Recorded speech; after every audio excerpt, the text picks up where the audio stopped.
बच्चों अभी हम इंग्लिश पढ़ेंगे।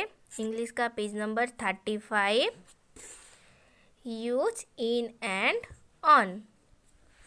हम ये वाला पढ़ चुके हैं, आज हमारा रिवीजन है। तो देखो, पहले है the cat is on the mat.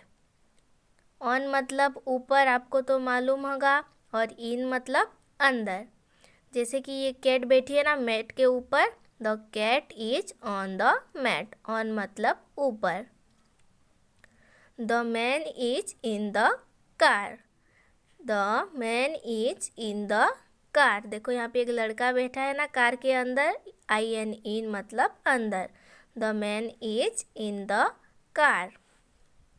The book is on the table.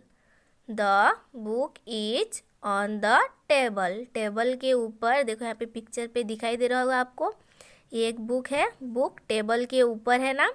The book is on the table. The ring is in the box.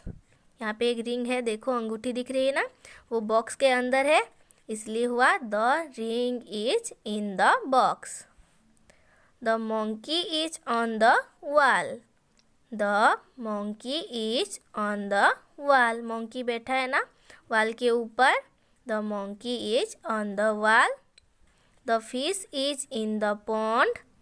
The fish is in the pond. Pond के अंदर मछलियाँ है ना, अंदर है इसलिए IN इन हुआ, ऊपर होने से ON ऑन होता है। The map is on the wall. The map is on the wall. The boy is in the house. The boy is in the house. ON on मतलब तो ऊपर, IN इन मतलब अंदर। तो देखो बच्चों, यहाँ पे एक बुक है और बुक के ऊपर एक पेन है। तो बुक है, बुक के ऊपर पेन है, तो यहाँ पे ऑन होगा या इन होगा? ऊपर होने से तो ऑन होता है, तो यहाँ पे क्या होगा? The pen is on the book.